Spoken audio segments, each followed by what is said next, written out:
en live. Bienvenue à toi déjà. On va attendre les prochaines personnes qui vont nous rejoindre. Ok, bah j'étais pas prêt. On va pouvoir mettre un petit peu de musique. Juste ici. Tout petit peu, pas trop. Gecko, bienvenue à toi. J'espère que tu vas bien. Bon, bah normalement j'avais une intro de 5 minutes. Je suis parti faire mon café, je reviens. Et puis on était déjà en live. Je sais pas exactement ce qui s'est passé, mais je me réjouis de revoir le début du live du coup. Bienvenue à tous en tout cas. Ce soir, petite MAA avec l'équipe de Ark and Die à partir de 20h30. Si je dis pas de bêtises, voilà, exactement, dans un bon quart d'heure. Et puis après à 20h, 21h, si je dis pas de bêtises, on va avoir notre invité surprise qui va également nous rejoindre. Ouais, je vais très bien, Géco, je te remercie. Cheers. Donc on a un petit quart d'heure ensemble. Pour ce soir, naturellement, après, si vous avez des questions en rapport avec l'entreprise ou avec le projet Ark and Die, on va prendre également un petit moment vers 21h15 après notre invité surprise qui va passer pour à peu près un quart d'heure de temps. Et puis après, on va pouvoir prendre également des questions de la communauté directement, donc ça c'est plutôt cool. Task Surfing Bitcoin, exact.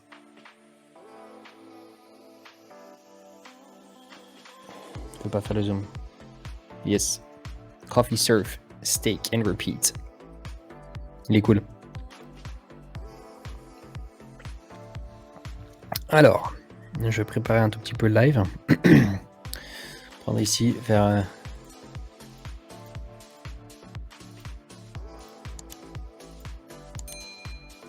Et même, ouais, exact. Alors, je prépare juste de mon côté. Je pensais que j'avais encore 2-3 minutes devant moi, mais du coup, j'ai juste enlevé quelques liens qui n'ont rien à faire là. Ça, je vais laisser. Voilà, on va vous sortir demain une vidéo vraiment super cool, les amis. J'ai encore juste 2-3 petites choses que je dois finir encore sur la vidéo, mais on va pouvoir enfin vous proposer notre l'after movie qu'on a eu à Surfing Bitcoin. Ça fait déjà un petit moment maintenant en arrière, mais il y a eu un petit peu de travail à faire. J'ai pris un petit peu de retard moi personnellement aussi dessus. Et puis Zach qui a fait un travail remarquable justement sur la vidéo, donc en tout cas je me réjouis de la sortir demain. C'est une vidéo qui sera assez courte, à peu près 2 minutes 30 si je dis pas de bêtises. Donc ça permet vraiment juste d'avoir une vision globale en effet de ce que nous on a fait sur l'événement Surfing Bitcoin, et puis c'est de partager ça un petit peu avec vous. Phil, yo, comment vas-tu? Plaisir de te voir là. Regardez qu'on a bien tout le monde. Si je lui ai envoyé le lien en WHZ. Tout est bon de mon côté. Yes. Bon, on a un marché en tout cas du Bitcoin qui est pas incroyable, hein, les amis. On est toujours dans une situation assez toujours merdique. Ça peut encore clairement durer pendant quelques semaines, quelques mois peut-être même. À voir. On en a discuté encore mardi dernier. C'est vrai qu'on est dans une situation de range qui est pas du tout intéressante, en tout cas pour les traders, pour les personnes qui font du trading. Oh là là, qu'est-ce que ça doit être ennuyeux. On n'a aucune tendance qui arrive à prendre forme. En tout cas depuis mettons bien des jours.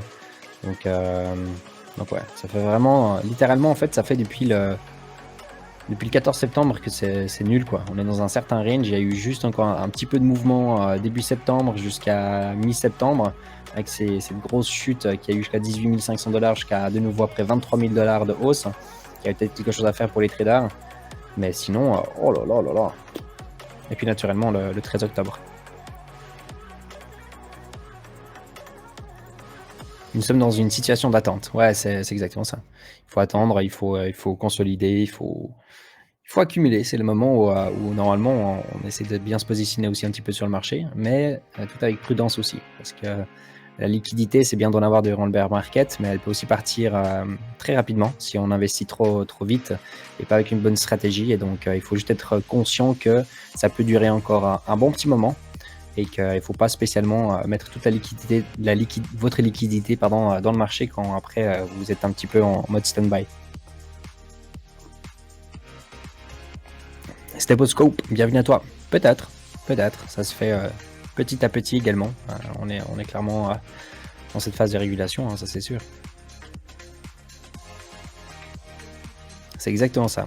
apprendre, apprendre. Le bear market, c'est là où normalement on développe, c'est là où on prend un maximum d'informations, c'est là il y a des très belles opportunités aussi d'investissement naturellement, mais c'est cool. On a aussi un petit peu plus de temps, voilà, pour passer du temps un petit peu sur des projets, à connaître un petit peu mieux aussi les projets. Donc ça, c'est plutôt cool. Coton du game, salut à toi. Camille, yo. Bonsoir, petite verveine pour regarder les meilleurs quand c'est ZS, je prends une bière. Une petite verveine pour les meilleurs. J'adore. Yes, Camille, t'es prêt? Perso, je fais un peu de ménage dans les petits cryptos des CA sur les fondamentaux. Bravo. C'est bien ça. Balek, yo, salut, j'espère que tu vas bien. C'est bien de faire du ménage, ça c'est une très bonne chose. Et quand on fait du ménage, des fois on se rend compte qu'on a fait certains wallets qu'on avait peut-être même oublié, puis on se dit ah ouais c'est juste j'avais ça sur ce wallet. Oh purée, j'avais soit de la merde dessus, ou oh purée, c'est toujours bien de retrouver en effet un petit wallet.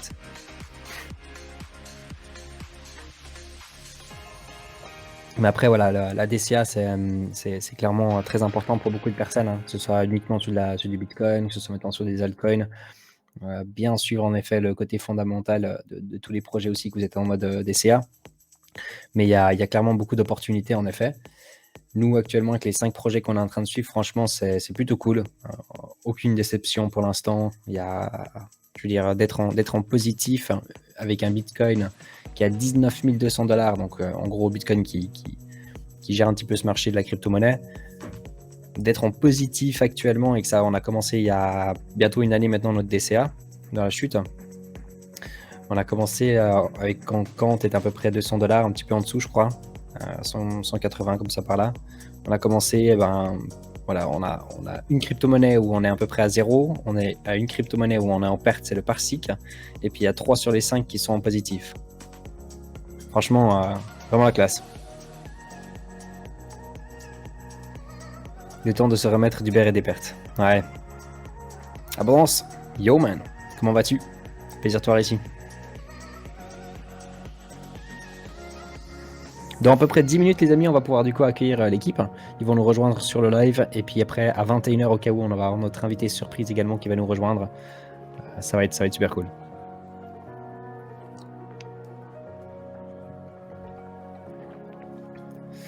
Moi, je préfère les moments, je pense que la majorité des gens le savent, hein, mais moi, je préfère en effet clairement les phases de bear market. C'est beaucoup plus agréable aussi un petit peu sur les réseaux quand même qu'il y a toujours un petit peu des fois de la merde, hein, c'est sûr, mais il y a beaucoup moins. En bull market, ça donne même pas en fait envie d'aller sur les réseaux pour être honnête. Tu te fais spam de gauche à droite avec de la merde de gauche à droite et c'est insupportable. On perd un temps de fou avec des gens qui viennent troll de gauche à droite aussi, donc c'est vraiment pas agréable. Mais par contre, c'est vrai que le bull market, le côté cool, c'est le côté financier, c'est de voir tout en vert, de se réveiller le matin et de voir les portfolios. Tu te dis ouais ok, c'est vrai que ça fait clairement du bien. Mais le bear market, ouais, moi je kiffe. C'est là où on peut bosser, c'est là qu'on peut mettre des choses en place.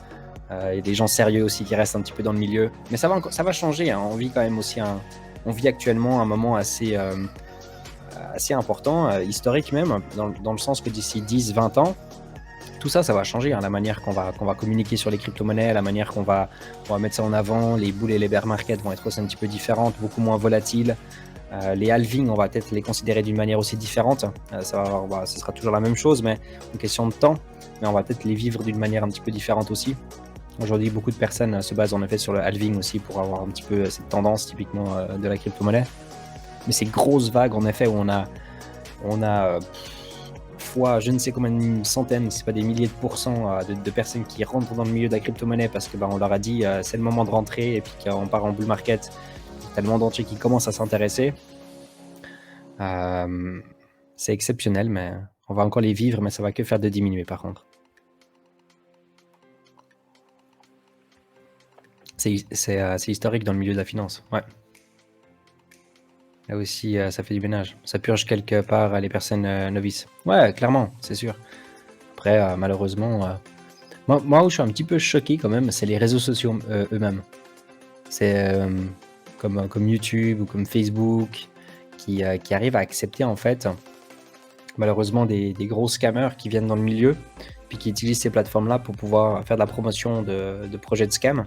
C'est vrai qu'ils peuvent pas filtrer ça avec des algorithmes, mais par contre, il y a quand même un moment donné, quand il y a des projets comme OneCoin, comme à l'époque, des projets comme BitConnect, et j'en passe, hein, qu'on utilise des plateformes comme Facebook, YouTube pour faire de la promotion pour ces sortes de projets scameux, ça, c'est quelque chose qui doit quand même changer aussi. Si ça change pas, ça va être un gros problème. Tant qu'on utilise des plateformes centralisées comme ceux qu'on utilise aujourd'hui, hein, bien sûr.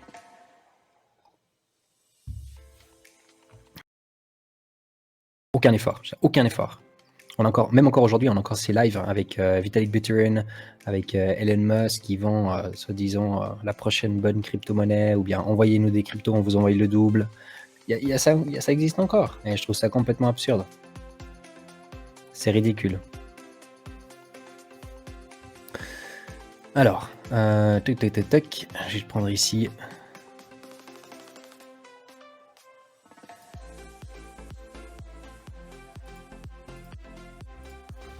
Alors, moi, je vais juste prendre note de quelque chose, sinon je vais oublier après.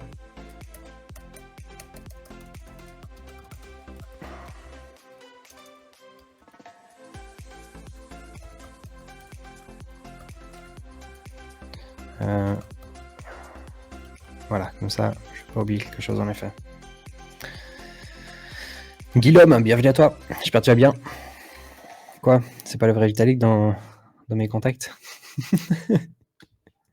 Toi, tu l'as peut-être dans tes contacts, toi. Bon, ça m'étonnerait même pas. En général, les maxi Ethereum, ils ont Vitalik dans leurs contacts, non?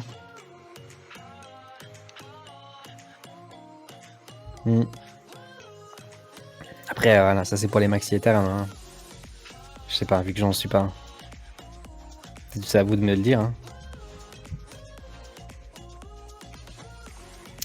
Petite question. Est-ce que par hasard ici il y a des gens, parce qu'on va travailler comme on l'a dit un petit peu aussi sur les points de chaîne, puis sur les commandes qu'on va essayer de proposer également sur Twitch, essayer de rendre un tout petit peu notre Twitch encore plus interactif aussi avec la communauté directement. Est-ce que vous avez par hasard des petites idées, des trois petites choses que vous aimeriez qu'on mette en place? Nous on va venir naturellement avec des choses que nous on pense qui peuvent être bien pour la communauté et puis pour tout le monde. Voilà, si vous avez des petites idées, n'hésitez pas à partager parce que ça peut être super fun. Qu'est-ce qu'on peut faire avec les points de chaîne et toutes ces choses. Hélène et Vitalik qui m'ont ajouté la même semaine sur Twitter, comme des milliers de gens en fait. Tu m'étonnes. Tu m'étonnes. Ça c'est, franchement, ça me ferait tellement plaisir si un jour j'arrive à faire un tweet.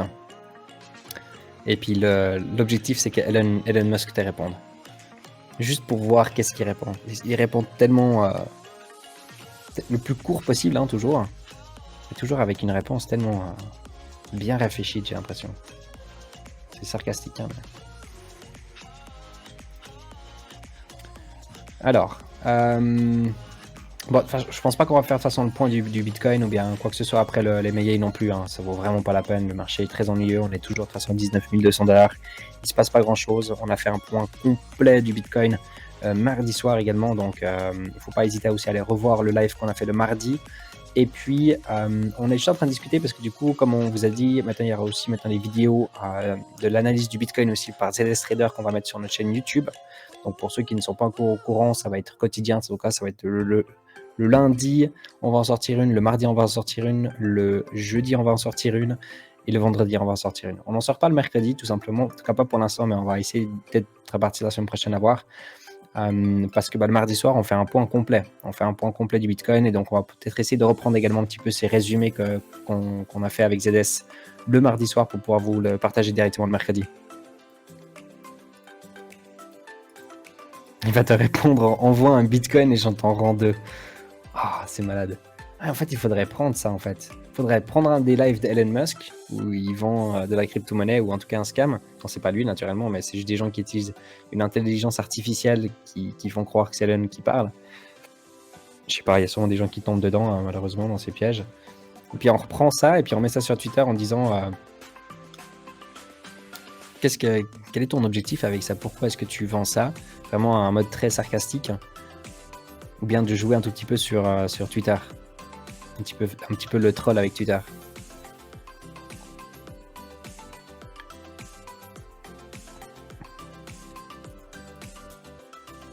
Marc Lecker. PLS. ça existe des faux live YouTube. Ah bah oui. Je sais pas si c'est une question ou si c'est affirmatif, mais...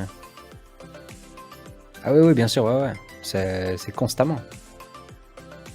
C'est malheureusement une des choses qui tournent énormément sur YouTube ces derniers temps.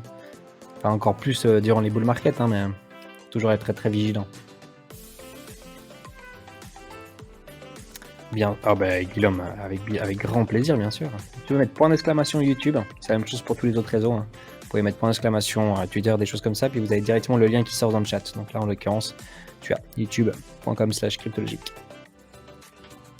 Ruka, salut à toi. Salut Anto, salut les Cypherpunks. J'espère que tu vas bien.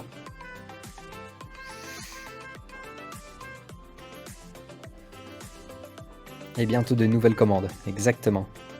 On va travailler justement sur les commandes. Donc j'espère qu'on va pouvoir venir avec des choses assez cool. On va voir ce que ça donne. Mais on va rendre des trucs plutôt sympathiques. Le poney, salut à toi. J'espère que tu vas bien. Ça fait plaisir de te voir ici. On va accueillir dans 2 minutes les amis. On va accueillir du coup l'équipe qui vont directement nous rejoindre. Puis après on va pouvoir commencer directement notre petite MAA avec l'équipe de Ark and Die. Et puis à 21h, on va avoir notre invité surprise. Et puis après, vers 21h15, comme ça à peu près, on va également prendre un petit peu des questions de la communauté. Là, on va déjà partir un petit peu sur des questions qui sont importantes parce qu'il y a, voilà, on est dans une situation du marché qui est assez délicate et surtout pour beaucoup de projets crypto-monnaies parce que on est dans une phase de bear market. Il y a des projets où voilà, ils doivent bien pouvoir gérer quand même aussi leur trésorerie. Et donc voilà, c'est un petit peu pour parler un petit peu de tout ça, parler un petit peu de cette situation, parler également un tout petit peu de comment s'est passé l'event. Et également voilà, les objectifs dans les semaines et les mois à venir en rapport avec les listings, des choses comme ça. Et si Toxic, bienvenue à toi.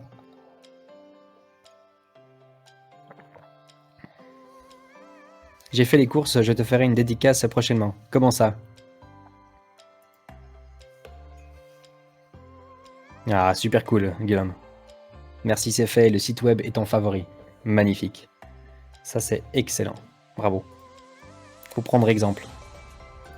Je crois que même moi, il n'est pas dans mes favoris. Ouais, c'est clairement le cas en plus. Je vais le mettre maintenant dans mes favoris. Parce que c'est mérité. Voilà. En tout cas, bienvenue à tous. Quoi? Je vais enfin tester la fameuse Duvel, le poney. T'as jamais dégusté une Duvel de ta vie? Tu vas adorer. C'est une bonne bière blanche. C'est une très bonne bière. Mais bon, oh mince, assez parlé de bière.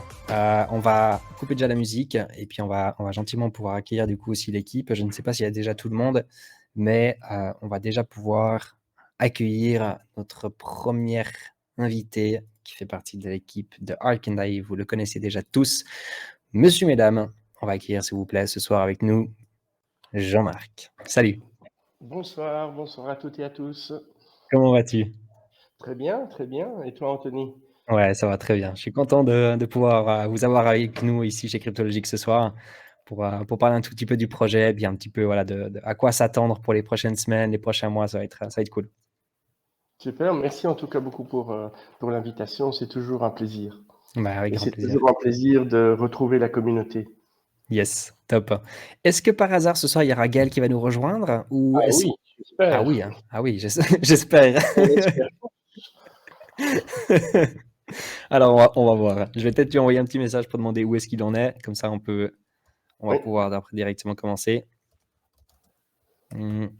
Tac. Je crois qu'il a eu le lien naturellement. Ça devrait être tout bon. Bonsoir Jean-Marc sur le chat. C'est beaucoup de bonsoir.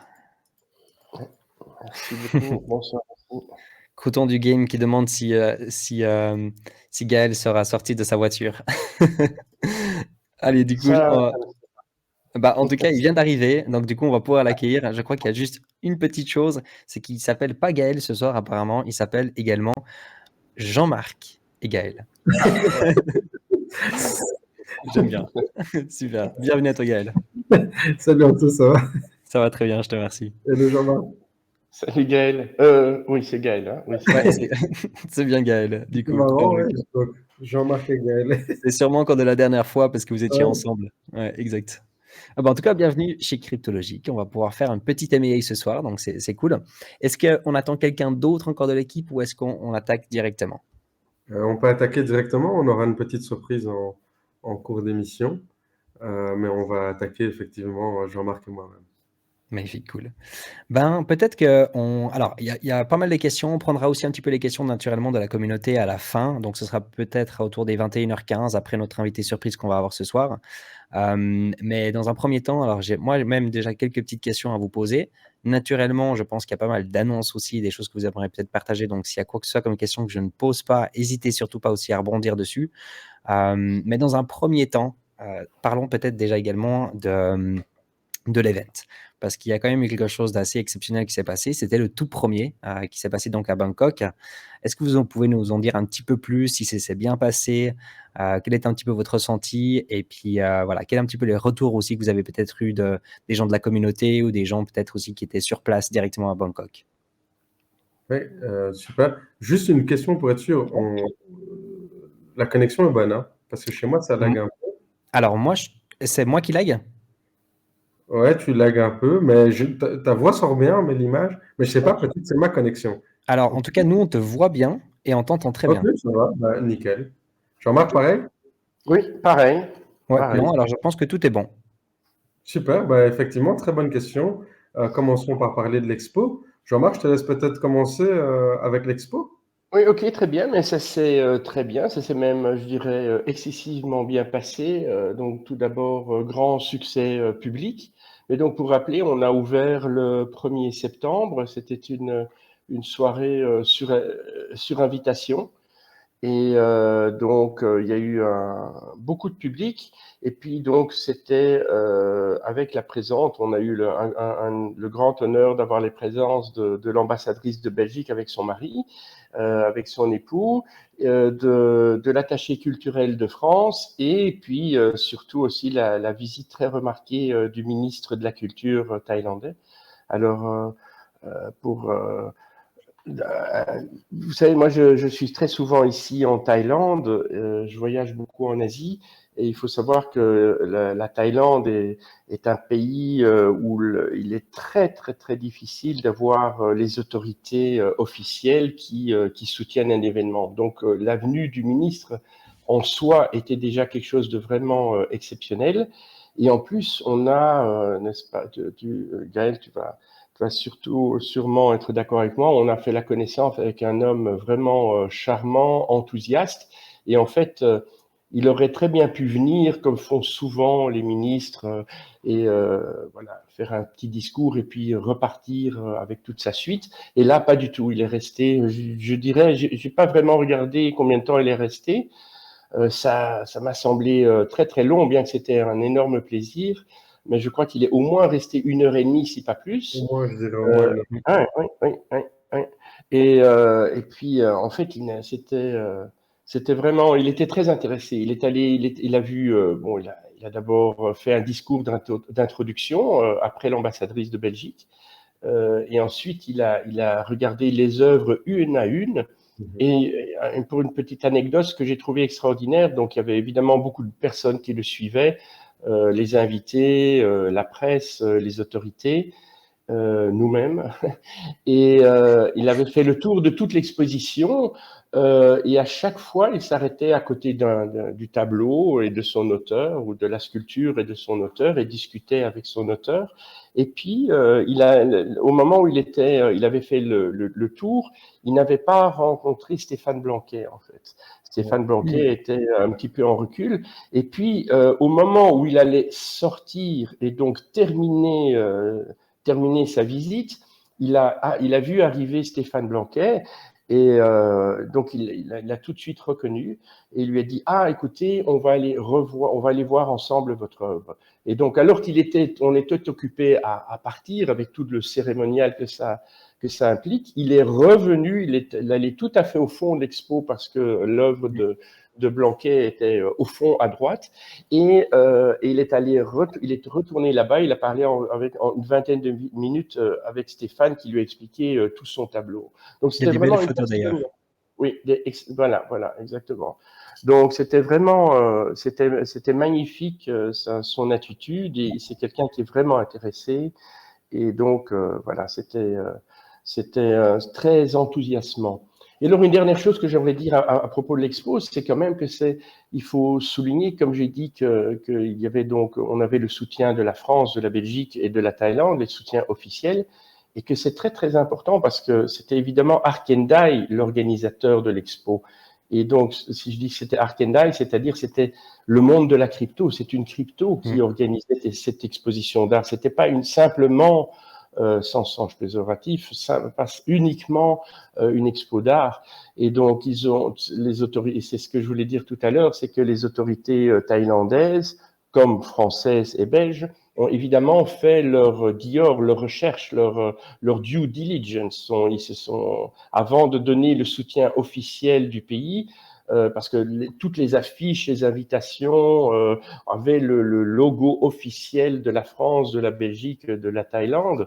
Donc, avant de donner ceci, évidemment, ils ont fait leur due diligence, ils ont vraiment analysé le projet et ils ont vu, j'en suis persuadé, qu'on était un projet très sérieux et qu'on pouvait donc être dans la crypto, que c'était positif, que c'était tout à fait positif, puisque malheureusement, encore toujours, la crypto est souvent, quand on parle dans la presse, parce qu'on a une presse immense, quand on parle de crypto en général, c'est plutôt pour parler de mauvaises nouvelles que de bonnes nouvelles et de projets qui réussissent.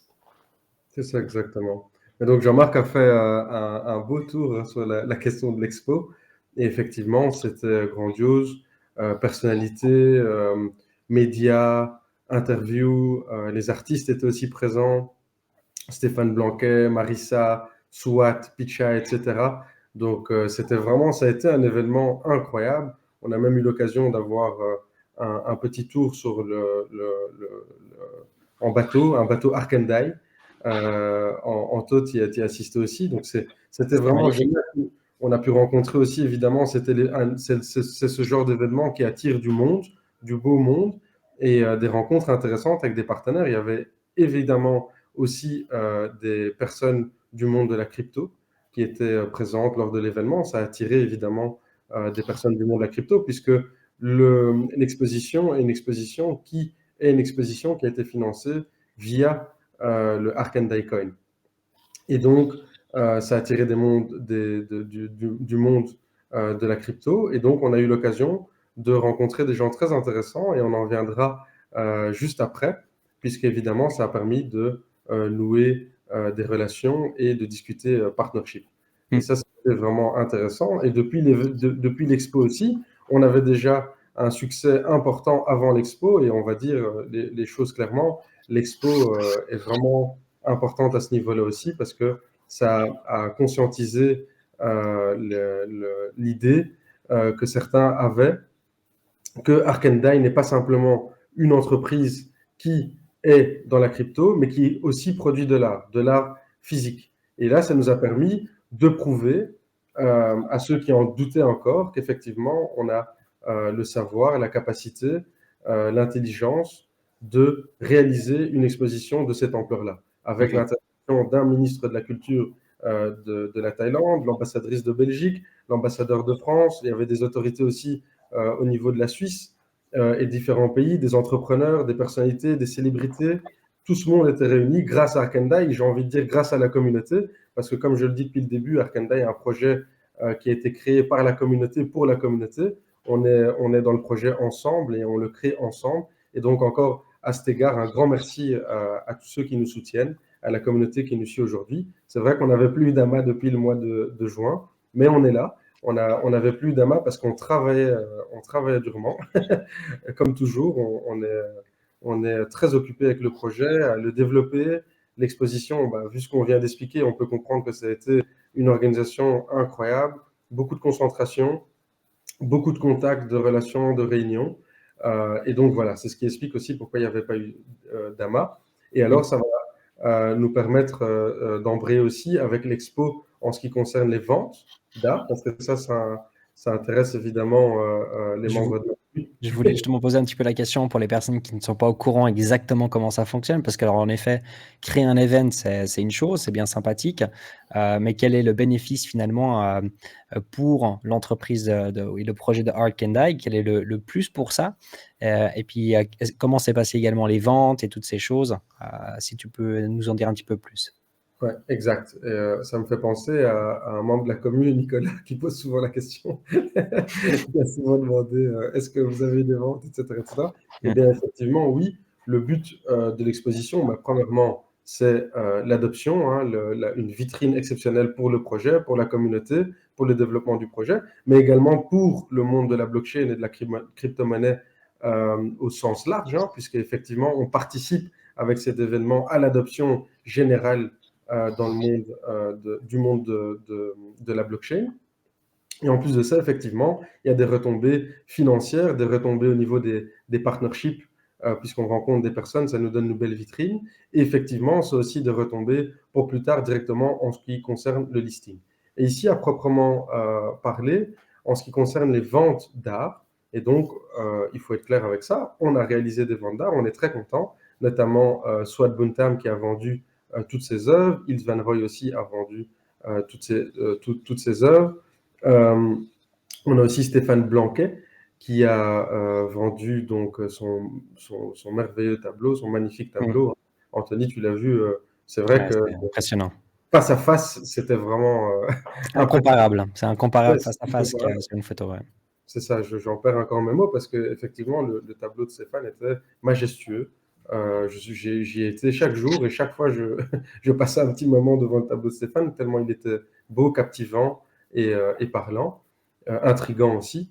Et d'ailleurs, petit clin d'œil aussi à Stéphane, hein, peut-être qu'il nous regarde, ça a été une rencontre de personne à personne exceptionnelle aussi, à l'image de ses œuvres d'art. Tout à fait Stéphane est d'accord. vraiment un artiste exceptionnel, à l'intérieur comme à l'extérieur. Donc, c'est vraiment encore merci Stéphane pour tout ça. Mais donc, voilà, il y a eu des ventes. Effectivement, le bénéfice de ces ventes revient à Arkandai, à la société Arkandai, et donc ce qui permet de continuer à pousser le développement du projet et de tous les autres pôles, à commencer par le pôle NFT. Donc, ça, c'est ce que la communauté peut retenir aujourd'hui, c'est qu'on organise des événements, il y en aura d'autres qui vont suivre aussi. Donc, c'est des événements d'art, des expositions internationales d'art. Il y aura aussi des déclinaisons, hein, différents types d'événements dans le futur qui vont être organisés aussi. Mais il faut savoir qu'une partie des bénéfices est donc évidemment redistribuée à l'artiste, ce qui est logique. La mission d'Arkandai, c'est aussi le bien-être de l'artiste, permettre aux artistes de créer tout en se sentant libre et de proposer à un public des belles créations. Et donc partager l'émotion. Il y a évidemment toute cette mission de sauver l'art véritable, l'art avec donc une partie à l'artiste, une partie évidemment à certains partenaires qui nous aident avec l'organisation, à la vente, etc. Et l'autre partie alors revient classiquement à Arkandai. Et le but d'Arkandai, c'est d'essayer de créer des partenariats, des win-win avec des équilibres efficients. Donc, essayer un peu de changer la donne, d'être beaucoup plus à l'image de la blockchain, donc transparent et dans le win-win. On essaie de créer des interactions où chacun a toujours quelque chose à gagner de façon équilibrée. Donc, voilà ce qu'on peut dire par rapport à ces événements artistiques qu'on va organiser. Comme je le disais, il y en a d'autres qui vont être exécutés, construits bientôt, au fur et à mesure, hein, toujours dans des belles capitales comme Bangkok. On a à l'idée Miami, Dubaï, Paris, etc.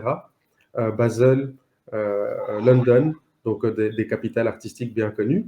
Et le but ici, c'est vraiment de rendre le projet de plus en plus décentralisé et de faire participer la collectivité.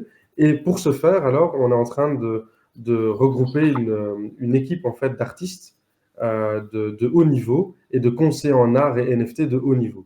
Et grâce à ça, alors, la décision va être prise collectivement en ce qui concerne les artistes et l'organisation d'expositions par ce groupe d'artistes au sein d'Arkandai, avec aussi, au fur et à mesure, l'avis de la communauté grâce au DAO. Et ça fait partie aussi des développements importants d'Arkandai, c'est le fameux DAO, hein, donc notre plateforme en ligne décentralisée où les membres de la communauté pourront s'exprimer, échanger, découvrir l'art, voter sur les projets, donner leur avis et aussi staker leur DAI token. Et en plus de ça aussi, participer à des tombolas, recevoir des cadeaux, gagner des accès privilégiés à des concerts, des événements, des conférences, assister à de la création auprès des artistes directement, etc. Ok, magnifique, top. Bah, merci bien pour couvrir un tout petit peu tous ces points. Et donc, je pense qu'il y a beaucoup de personnes aujourd'hui qui se posent un petit peu la question parce que c'est vrai qu'on est dans une situation quand même un tout petit peu spéciale avec cette crise économique, un tout petit peu avec tout ce marché. C'est pas spécialement positif en effet pour les projets crypto-monnaies. Donc, on est dans une situation bien plus compliquée que si on était dans un bull market naturellement. Donc, quelles sont un tout petit peu les prochaines étapes également maintenant du côté de Ark and Dai? Qu'est-ce que vous avez prévu pour d'ici fin de l'année ou d'ici le début de l'année prochaine, histoire de pouvoir donner un petit peu une vision à la communauté? C'est ça. Jean-Marc, si tu veux, tu peux peut-être commencer. Bon, Ça vas-y, permet de vas-y. dire un peu le pourquoi derrière le report du listing à mars, mi-avril 2023, puisque c'est un tout. Hein. Bien sûr. Non, ce que je voulais encore juste, excusez-moi, revenir juste sur un point à propos des ventes, la question précédente. C'est que je voulais encore juste rappeler que nous sommes les producteurs des œuvres d'art et que les artistes ont créé ces œuvres d'art spécifiquement pour nous. Donc, ce que je voulais préciser, c'est que les œuvres qu'on a vendues et celles qui sont encore en vente ont été créées exclusivement pour Ark and Dai. Et donc, ce ne sont pas des œuvres que les artistes avaient déjà, je dirais, en stock et que nous aidons à vendre, à exposer, à promouvoir et à vendre. Non, les artistes les ont créées spécifiquement pour nous et ça, c'est important parce qu'on est aussi très, très souvent contacté par des artistes qui nous demandent si on peut les aider à vendre leurs œuvres. Et en fait, c'était pour donner cette précision-là que nous, lorsque l'équipe responsable du côté artistique a sélectionné un artiste, il va demander à cet artiste de créer spécifiquement une œuvre pour Ark and Dai. Voilà, ça c'était le point que je voulais encore préciser. Alors oui, bon, on a eu le report du listing, comme tu en parlais, Anthony.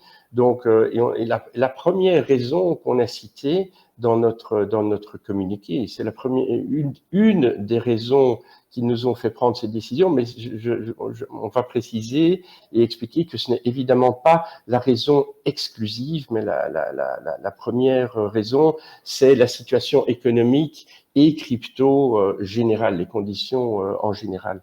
Donc ça, c'était voilà, c'est le premier point.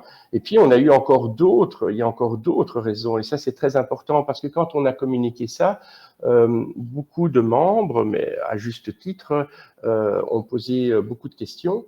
Donc, se sont surtout focalisés sur cette première raison. Mais comme je dis, c'est la première des 4 raisons qu'on a citées, mais pas la seule raison. Puis, il y a eu également, ça a été à la demande de nombreux membres. Donc, de nombreux membres de la communauté nous ont expressément demandé de reporter.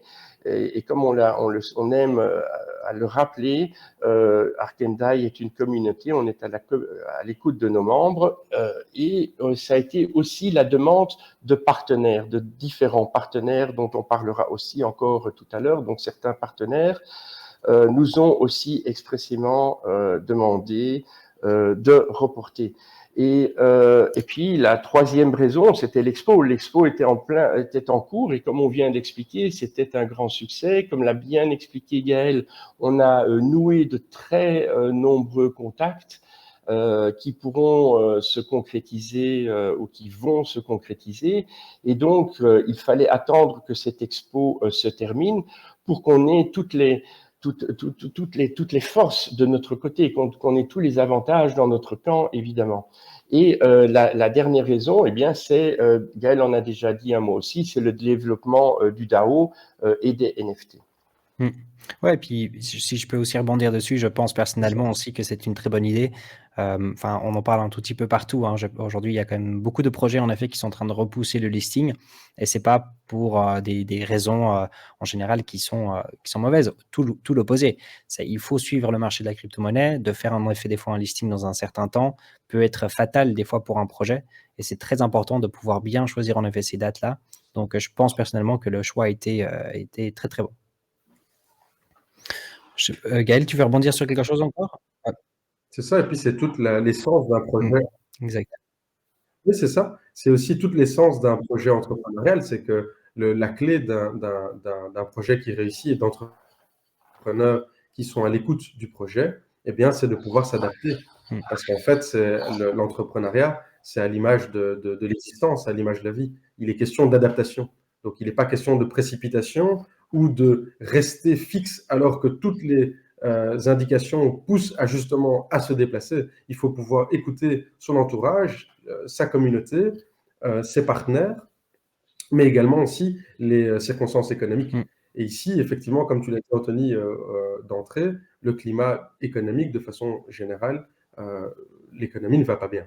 Maintenant, pour rebondir ici, parce que j'ai lu un article intéressant il y a peu de temps, un rapport de la Bank of America, pour quand même donner, parce qu'évidemment, l'économie, on sait aussi que quand ça va pas bien, dans certaines situations, peuvent aussi parler de solde. Donc ça, c'est une chose. Évidemment, quand l'économie ne va pas bien, ça ne veut pas dire que tous les secteurs ne vont pas bien, que toutes les entreprises ne vont pas bien. Ça signifie juste qu'il faut faire attention parce que dans des temps difficiles, certaines décisions peuvent amener des conséquences plus dramatiques que d'habitude, que quand on est en bull run, etc. Donc, il faut être très vigilant. Il n'en demeure pas moins que les perspectives, donc la vision de l'environnement crypto, du développement de la crypto-monnaie de façon générale et de la blockchain, la vision reste très positive à moyen et long terme.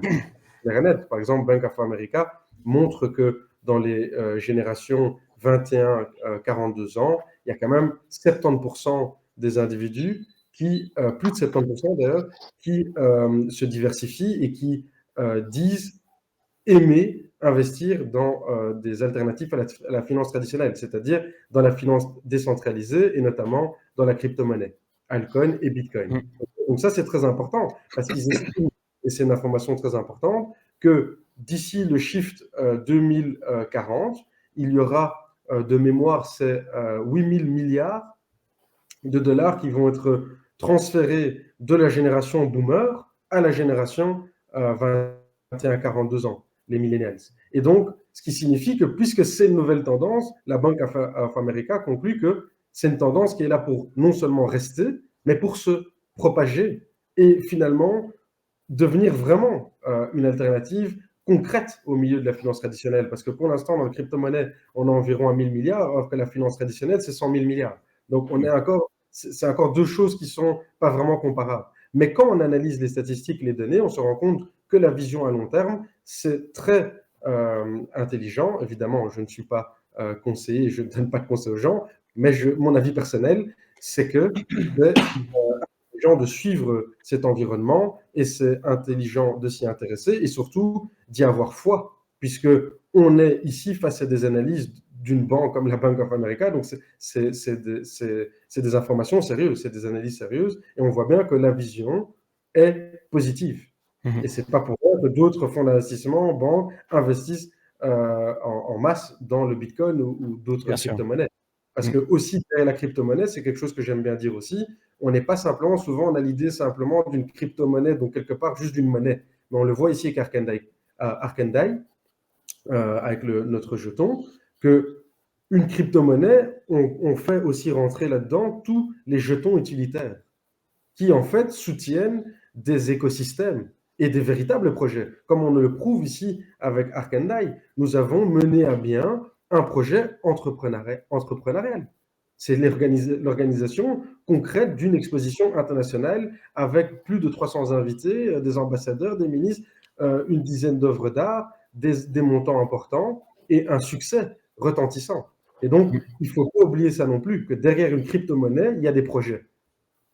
Exactement, ouais. Alors, j'ai encore quelques petites questions aussi, parce qu'après, je sais qu'on aura aussi notre invité surprise qui va pouvoir nous rejoindre un petit peu plus tard. Je sais qu'également, il y a un partenariat actuellement en cours pour une marketplace en Asie. Ouais. Est-ce que vous pouvez nous en dire un petit peu plus? Oui, exactement. Mais donc ça, on est heureux de pouvoir en parler. Évidemment, il y aura des nouvelles et des informations précises qui seront données à ce sujet dans les semaines à venir. Mais effectivement, Arkandai est en train de nouer un partnership avec une NFT marketplace qui a le vent en poupe du côté asiatique et qui a pour ambition voilà, de se positionner au niveau mondial, à commencer avec Arkandai, hein, étant donné que pour l'instant, la communauté est fortement basée en Europe, donc ça permet déjà à cette NFT Marketplace de prendre aussi une part sur le marché européen, puisqu'ils sont déjà bien établis sur le marché asiatique. Et donc voilà, ça c'était aussi une bonne nouvelle du jour. Ça faisait partie des raisons aussi pour le listing, parce que ce partenaire nous avait aussi demandé de reporter le listing. Ils ont demandé la même chose à d'autres partenaires aussi. Exact. Voilà, parce qu'il y a toutes sortes de choses. Et je peux aussi déjà dire que notre communauté pourra aussi être intéressée d'ici peu par une mise à jour de l'écosystème Arkandai, notamment en ce qui concerne les tokenomics, parce que c'est lié aussi à ces nouveaux partenaires qu'on rencontre et à une refonte, évidemment, toujours avec une recherche d'efficience et d'optimisation, pour que les tokenomics soient de plus en plus sexy, étant donné que notre total supply est déjà de 21 millions. Donc, on a vraiment fait une refonte très efficiente avec des partenaires de haut vol. Et alors, en ce qui concerne l'invité surprise qui va arriver maintenant, parce que je vois qu'il reste peu de temps, on a donc l'honneur d'accueillir un célèbre artiste français, en la personne de Léo Caillard, qui donc a accepté, on le remercie encore, de devenir le nouveau conseiller en art et NFT de Arkandai. Donc une nouvelle personne qui fait partie de l'équipe. Voilà, donc c'est un nouveau membre de la team. Et Léo aura l'occasion d'expliquer un peu qui il est, pourquoi il a accepté de venir rejoindre cette belle aventure qu'est la nôtre. Et en plus de ça, peut-être qu'il n'en parlera pas, mais je peux déjà le signaler, Léo a donc été l'artiste qui avait été choisi pour faire le NFT du Ballon d'Or qui vient de se dérouler, où Karim Benzema donc, a reçu son premier Ballon d'Or. Il y a à peu près une semaine de ça, hein, si je ne me trompe pas. Je pense que c'était il y a quelques jours. Hein. Ouais, exactement. Ouais. Non, c'est... Il y a 2 jours, je ne sais plus, mais en tout cas, c'était très récent. Et Léo y était, hein, sur son compte, on pouvait suivre, il était à la cérémonie, etc. Pour ceux comme ça qui ne le connaîtraient pas encore, eh bien, ça donne déjà une idée de la personne. C'est vrai qu'on ne demande pas à n'importe qui, en effet, de faire ça pour le Ballon d'Or. On ne va pas demander à Cryptologique est-ce que vous pouvez faire ça. Ils vont automatiquement prendre naturellement quelqu'un de célèbre et puis qui est reconnu dans son métier et qui sait exactement ce qu'il fait. Et donc, ça va être superbe de pouvoir en effet avoir une petite présentation de Léo Caillard du coup ce soir. Ça va être cool. Il n'est pas encore dans la liste d'attente, donc il va sûrement arriver dans quelques petites minutes, hein, je pense. Donc, on va pouvoir peut-être juste parler encore d'une autre petite chose, que peut-être que je peux encore vous poser une petite dernière question en attendant du coup l'invité. Est-ce qu'on peut parler peut-être un tout petit peu de la DAO par hasard? Je ne sais pas s'il y a beaucoup de personnes qui sont au courant aujourd'hui de l'idée derrière de cette DAO. Quel est le but principal? Le but principal de la DAO, bien sûr, les questions auxquelles j'aime répondre. Merci, Jean-Marc. La DAO, déjà pour commencer, donc Decentralized Autonomous Organization, en français, une organisation décentralisée autonome, ce qui signifie qu'on a une organisation, une plateforme qui est autogérée, qui est comme quelque part en autosuffisance, donc qui s'autogère et qui est donc gérée par ses membres. Et ça, c'est intéressant via la blockchain et des protocoles qui permettent de garantir cette décentralisation. Le but principal, après cette petite introduction, le but principal de la DAO d'Arkandai, c'est vraiment de créer un lieu d'échange, un lieu où la communauté Arkandai, les artistes, les collectionneurs et les passionnés d'art pourront se retrouver, échanger sur l'art d'Arkandai, mais aussi l'art de manière générale, ce qui leur plaît dans l'art, mais aussi dans la crypto. Parce que c'est ça le but, c'est vraiment que le DAO représente un nouveau monde de l'art, interactif où la communauté peut interagir. Et en plus de ça, alors ça sera aussi via la DAO que la communauté pourra staker les DAI tokens. Exact. Ok, bah super, magnifique. C'est, je pense, très important en effet que les gens, en tout cas dans la communauté, les token holders de Arkandai, du token du DAI, en effet, puissent participer en tout cas aussi au maximum. C'est vrai qu'aujourd'hui, dans beaucoup de projets, hein, on le revoit dans toutes les DAO un petit peu de gauche à droite, malheureusement, pas tout le monde toujours participe. Là, ce que je vois un tout petit peu du côté de ce projet-là, puis avec la communauté derrière, puis les personnes qui voient le potentiel à long terme, c'est vraiment en effet de participer sur cette DAO. Je pense que ça va être extrêmement important. C'est ça qu'on doit vraiment mettre en avant, tu as raison, Anto. C'est extrêmement important que les membres de la communauté se sentent à l'aise et invités à participer. Et ensuite, qu'ils participent Exactement, parce que le but de la DAO, ce sera comme on l'a toujours dit, il y aura des votes, des propositions de vote sur tel sujet, tel artiste, tel projet artistique, telle façon de le produire, des idées que la team pourra avoir à partager avec la communauté en disant, voilà, la team, on hésite entre ça et ça, donnez-nous votre avis. Et alors, comme ça, c'est un peu comme dans une équipe. La DO permet de matérialiser la participation de la communauté. Exactement. Donc, ça permet vraiment à la communauté de vraiment, on l'appelle la team, là, ça permettra véritablement à la communauté d'être membre de la team. Parce que pour l'instant, ça se fait via Telegram, via des discussions, mais c'est vrai que ça peut quand même parfois devenir vite houleux, des choses comme ça. Avec un vote bien organisé, ça sera plus facile. Ok, parfait. C'est Alors, du coup, pour les membres de la communauté de se sentir écoutés, de pouvoir voter, de se sentir vraiment, comme on le dit parfois, de véritables coproducteurs, co-participants, co-créateurs du projet. Bah, excuse-moi, c'est pour ça aussi que Arkenda est un projet qu'il faut vraiment appréhender à long terme, parce que ce DAO, ça se conçoit, ça s'élabore à long terme en fait. En fait, ça se fait progressivement.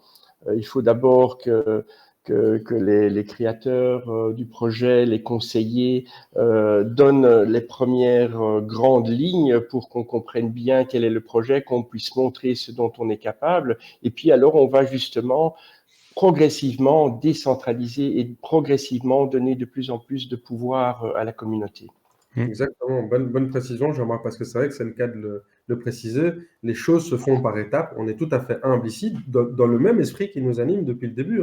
On a toujours été très transparent. On essaie de faire le maximum pour être humble, transparent et aussi le dire quand il y a une difficulté. Parce qu'effectivement, il faut savoir que tout projet, et particulièrement les bons projets, les projets qui seront là dans 5, 10, 20 ans, se construisent petit à petit.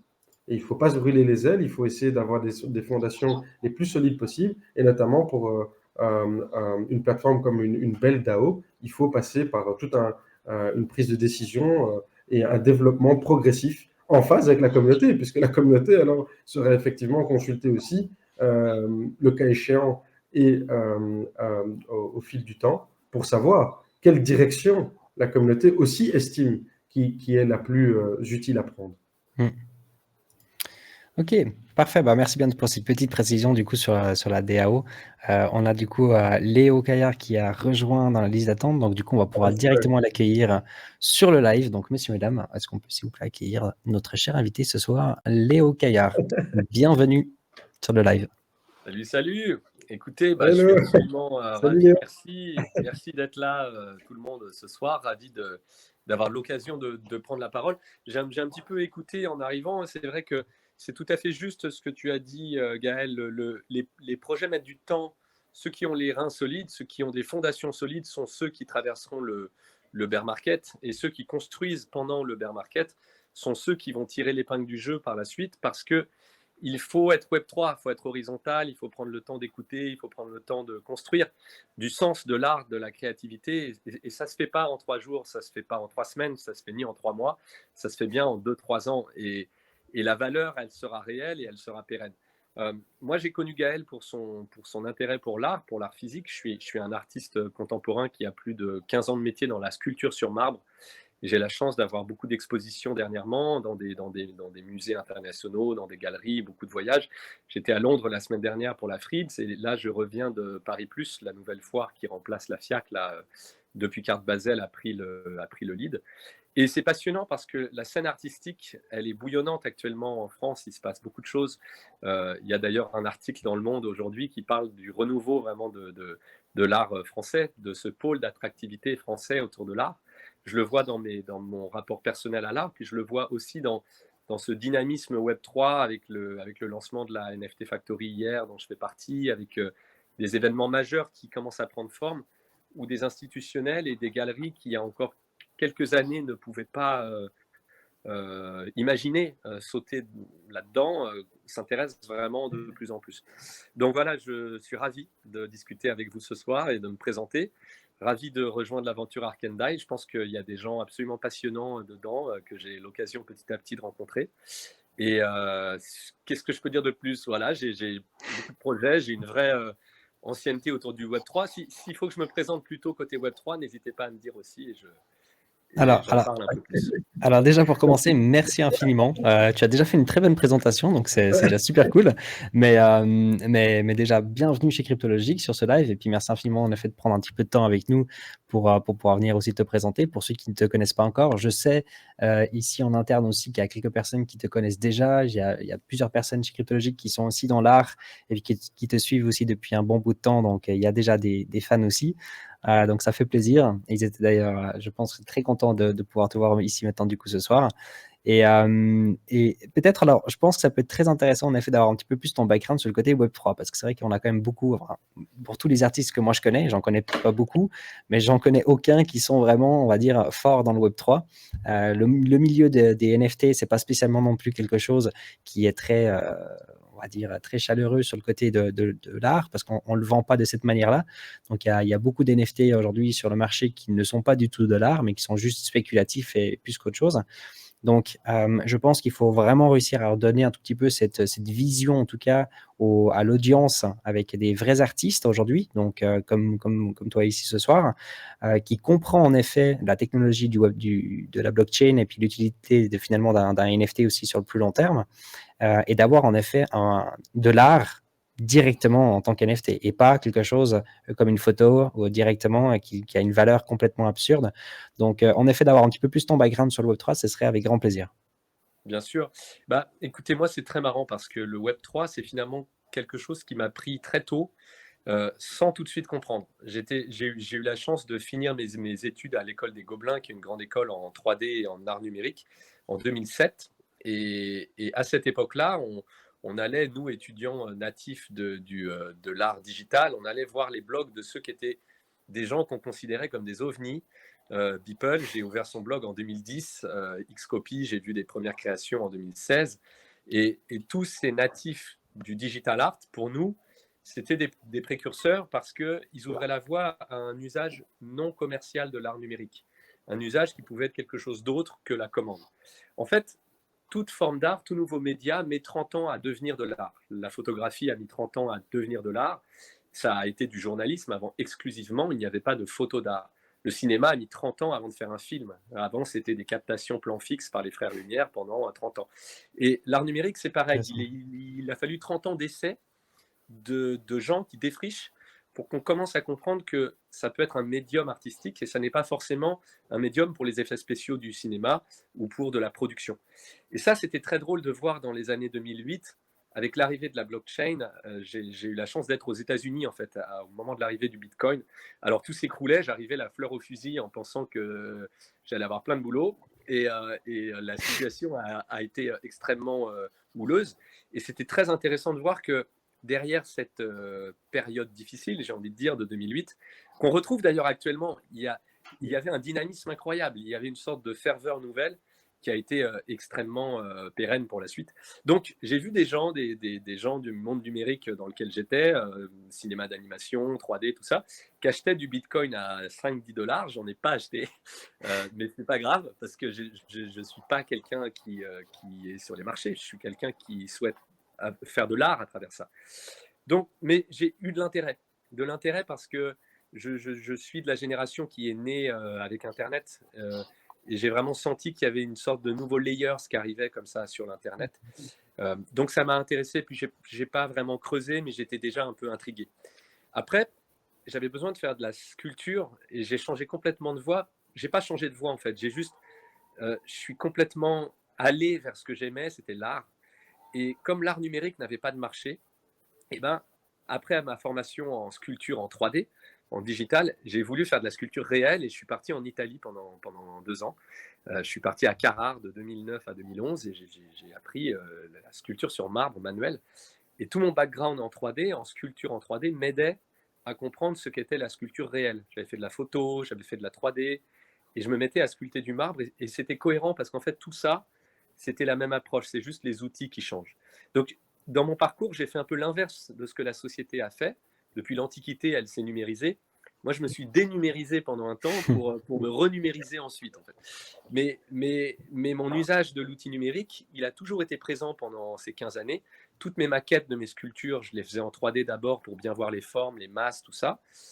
Et quand en 2017, j'étais vraiment avec un bon niveau en sculpture en 3D et que j'ai vu l'arrivée de l'Ethereum, j'ai eu beaucoup de mes amis qui étaient déjà un peu plus impliqués dans la blockchain que moi, qui m'ont mis la puce à l'oreille, ils m'ont dit, tu sais, tu as vraiment une légitimité dans l'art, tu as mis 10 ans à créer tes sculptures, tu es un immense sculpteur en 3D, tu fais une expo au musée d'Ali en plus qui est complètement surréaliste, là, on était en 2018. Ils m'ont dit, il faut absolument que tu regardes le smart contract. Et j'avais un peu d'Ethereum, j'étais un peu déjà intrigué par la techno. Et quand j'ai lu vraiment le smart contract en 2018, toute la potentialité en fait que l'Ethereum ouvrait pour l'art, j'ai senti un peu dans une sorte de feeling d'artiste comme ça que le prochain médium, la prochaine vague, le prochain mouvement de l'art, on a eu le street art, le pressurisme, avant l'abstractionnisme américain, tout ça. Le prochain mouvement, ce serait l'art numérique. L'art numérique est prêt pour devenir le prochain mouvement de l'art, j'en suis intimement convaincu. Et donc, je me suis jeté avec investissement dedans, dans le sens où depuis 2017, je me suis remis à énormément mettre d'énergie dans la sculpture en 3D, à réfléchir à des nouveaux displays pour les mettre en œuvre. Et j'ai la chance d'avoir été assez vite accepté dès 2019-2020 sur des plateformes comme OpenSea, comme Super Rare, dès que ça a été lancé, Maker's Place, des lieux qui ont été des grands acteurs de l'art numérique one-one. Et puis, j'ai été en contact avec plein de très grands artistes du numérique, voilà, comme Akatao, comme Xcopy, tout ça. On est un petit milieu, en fait. Et j'ai souhaité faire peu, mais bien. J'ai vendu 7 exemplaires uniques en tout, en 3 ans. Et je les ai vendus au même prix que mes sculptures en marbre. Et j'ai une cote, je fais partie des artistes français qui ont la cote la plus solide sur l'exemplaire unique. Parce que j'ai jamais cherché à faire trop de volume. J'ai toujours voulu être dans le respect de l'unicité d'une œuvre. Et c'est peut-être le problème avec l'art numérique, c'est comme l'édition, il suffit d'un clic pour la rendre multiple. Les gens sont tentés d'arriver avec beaucoup de contenu, alors que less is more, quoi. Hein, c'est dur d'arriver avec moins mais mieux. Et c'est la même chose avec un projet tel qu'Arkendai, c'est moins mais mieux, essayer de créer plus de sens, plus de long terme. Et voilà, j'ai eu la chance ensuite de faire toute une série de 5000 pièces qui a très bien marché, qui a multiplié son floor price par 3 sur Solana. J'ai pris des risques pour aller sur Solana avec de l'art. On vend de l'art sur Solana, qui est une blockchain pas du tout fait pour ça, mais c'est drôle de voir que c'est devenu une blockchain assez trendy dernièrement parce qu'il y a besoin de challengers. Moi, je suis un Ethereum fondamentaliste parce que je crois dur comme fer dans le fait que le smart contract de l'Ethereum, c'est une base très solide pour la suite. Mais après, il faut des challengers, il faut de la respiration, il faut du Tezos, il faut du Solana, il faut de l'Ethereum. Il faut un milieu qui vive. Et ce milieu qui vit, on est en train de le voir arriver avec des acteurs majeurs, avec le Ballon d'Or qui me demande de faire les NFT pour la cérémonie voilà, un truc comme le Ballon d'Or. C'était impossible, merci, c'était impossible d'imaginer il y a 2 ans qui se serait mis à faire des NFT. Je veux dire, on était dans un autre monde, quoi. Et ben voilà, là, il y a une clé Ledger qui est donnée au gagnant du Ballon d'Or, qui a un NFT one-one par un crypto-artiste. Bon, bah, c'est un délire, quoi. Je trouve ça très intéressant pour la suite, en fait. Mais en fait, c'est pas juste le fame de le faire. Ça, c'est intéressant, mais c'est pas le propos. C'est que le Web3 arrive. Et avec le Web3, il y a toute une conception autour d'une répartition, d'un horizontalisme aussi de la pensée, des DAO, de tout type de projets qui vont être montés avec des formes juridiques et des formes de fonctionnement qui ne seront pas les mêmes. Et ça, c'est très intéressant parce que le monde a besoin d'évoluer, particulièrement dans une période un peu chahutée comme celle-là. Le renouveau est là, il faut le saisir et il faut en faire des belles choses, des bonnes choses. Le beau, le bien, c'est la même racine latine. Enfin, là, il faut qu'on se redirige vers le bien commun. Et bref, voilà, je parle beaucoup, mais non, mais c'est très intéressant. Ouais. Je pense vraiment pour tout le monde, c'est très intéressant. Il y a, alors, je sais que le temps il a peut-être un petit peu limité, mais j'aurais déjà encore peut-être juste une petite dernière question au moins. Bien sûr. Je pense que ça peut être très intéressant pour l'audience et pour la communauté également de bien comprendre typiquement pourquoi est-ce qu'aujourd'hui tu as décidé de rejoindre l'équipe de Arkendai et puis pas tout simplement de voler tes propres ailes, parce que j'ai quand même l'impression que tu connais bien et tu comprends bien déjà le côté en effet Web3, tu vois en effet tout le potentiel à long terme, tu as donné beaucoup de confiance également dans cette technologie, je vois, et donc ton temps. Donc, quelle était pour toi la raison de rejoindre Arkendai et puis pas tout simplement de rester tout seul? Parce que je pense que rester seul, c'est déjà laisser parler l'ego. si on parle vraiment philosophie latine. Alors là, le problème, c'est que quand on parle philo, je vais partir très loin. Non, mais le principe du Web3, c'est de créer de la communauté. Tout passe par là, par la création du groupe et de créer de la valorisation pour l'ensemble. Et l'ego, bien sûr, j'ai entre guillemets, l'artiste peut de facto créer de la valeur par son art, il n'a pas besoin forcément de le rendre en groupe, mais dans ce cas-là, c'est encore être dans un raisonnement de croissance absolue, très Web 2, où on se suffirait à soi-même. Je veux pas me centraliser moi-même, si je veux répondre à ta question. Donc je pense que ça passe par cette envie de se rapprocher de gens bien, pour qui on a de l'estime intellectuelle. Voilà, donc ça a été une rencontre avec Gaël, puis avec d'autres qui sont des gens que je trouve brillants. Puis après, voilà, le temps fait les choses, on discute, on avance. Je pense que la pensée fondamentale est commune. À partir du moment où il y a une pensée commune, on est toujours plus fort ensemble, quoi. Donc c'est juste l'idée de l'amener en avant. Après, voilà, je suis aussi partenaire de la NFT Factory, j'ai mes projets de mon côté. On n'est jamais pieds et mains liés entièrement dans un projet, mais on investit de son temps et de sa personne pour faire que ça grandisse mieux et dans le bon sens. Donc voilà, si je peux amener ma petite brique avec toute ma modestie et ma créativité, bah, ce sera avec plaisir. Magnifique. Encore merci. Et aussi, si tu as encore quelques minutes, si je peux me permettre. Oui, bien sûr, Okay. j'ai le temps. Ok, magnifique. Est-ce qu'aujourd'hui, on peut avoir peut-être un petit peu peut-être un petit peu de teasing ou bien un tout petit peu une vision sur le travail que tu as peut-être prévu pour d'ici fin de l'année ou d'ici 2023? À quoi s'attendre? Est-ce qu'il va y avoir beaucoup de temps qui va être investi pour quelque chose de physique? Est-ce que tu vas beaucoup plus te focaliser sur plutôt les NFT? Quelle est un petit peu l'ambition pour les mois et les années à venir? Alors, je pense que les deux vont se rejoindre. Je l'ai senti d'ailleurs dans ces 2 semaines de l'art qui sont très, très intenses. Il y avait la Fritz à Londres la semaine dernière et là à Paris. Donc je suis en lien tous les jours. Là, j'étais en rendez-vous avec des galeries, des collectionneurs, des gens un peu partout avec qui j'échange actuellement. Je pense que le marché de l'art, il va fondamentalement porter de l'intérêt au NFT parce qu'il a pas de raison de ne pas le faire. Donc en tout cas, si on parle art pur, je pense que je vais continuer de créer de l'art physique, bien sûr, mais je vais continuer de créer de plus en plus de NFT parce que pour moi, c'est la même chose. On dit NFT, on a tendance à le réduire à une œuvre d'art. Le NFT n'est qu'une technologie. Le NFT peut être des ventes de tickets. Le NFT peut être de la traçabilité pour SNCF. Je veux dire, il y a un biais cognitif, comme le NFT a été d'usage artistique, on a tendance à dire NFT, mais le NFT, voilà, je vais continuer de faire des œuvres d'art, et elles seront parfois physiques, parfois numériques, mais pour moi, c'est la même chose. C'est une œuvre d'art, en fait. Je la mets au même rang. Ça dépend un peu de mon envie, de mon temps, et c'est surtout un dialogue que j'ouvre entre les deux. J'essaye que les deux se répondent, en fait. Et stylistiquement, ça reste assez proche. Non, sur le court terme, il y a une exposition vendredi chez Sandbox à Paris, dans les locaux de Sandbox, où je vais présenter une quinzaine d'NFT sur écran, avec des œuvres physiques aussi pour la semaine de l'art. Voilà, je pourrais vous parler de plein de projets. Je fais un projet avec Nifty Gateway avec des œuvres qui vont être liées à un principe de burn où les gens pourront burn pour participer à une auction privée pour avoir une œuvre physique. Enfin, il y a plein. En fait, ce qui est fantastique avec le smart contract, si on parle NFT, c'est que l'œuvre qui a une valeur en soi par le visuel va aussi prendre une valeur un peu comme un accordéon qu'on déroule comme ça, va aussi prendre une valeur par l'histoire, le smart contract qu'on va créer derrière. Jusqu'à présent, l'art s'est suffi du niveau 1 du smart contract, c'est-à-dire montrer un visuel ou une œuvre. Mais maintenant, les artistes posent vraiment la question de la quête, c'est-à-dire pourquoi est-ce qu'un NFT one-one ne serait qu'un visuel ou une 3D? Est-ce qu'il ne pourrait pas être aussi une quête temporelle, un peu comme une statue qui se patine dans le temps? Est-ce qu'il ne pourrait pas soi-même se modifier visuellement dans le temps, ou peut-être créer des usages, ou si le collectionneur, je ne sais pas, se géolocalise dans l'atelier de l'artiste, il se passe quelque chose. Enfin, il y a plein de... Le smart contract comme une quête artistique. Parce que je pense qu'on a besoin de sens, on est dans un monde qui a besoin de sens, et le smart contract, la blockchain, la traçabilité de la blockchain et les nouveaux usages qui sont ceux qui viennent, en tout cas dans les mois et les années à venir, sont un moyen incroyable de créer un sens commun. Et si on arrive à créer des smart contracts qui fédèrent plus que notre société divise les gens, on ira dans le bon sens. Ouais, tout à fait.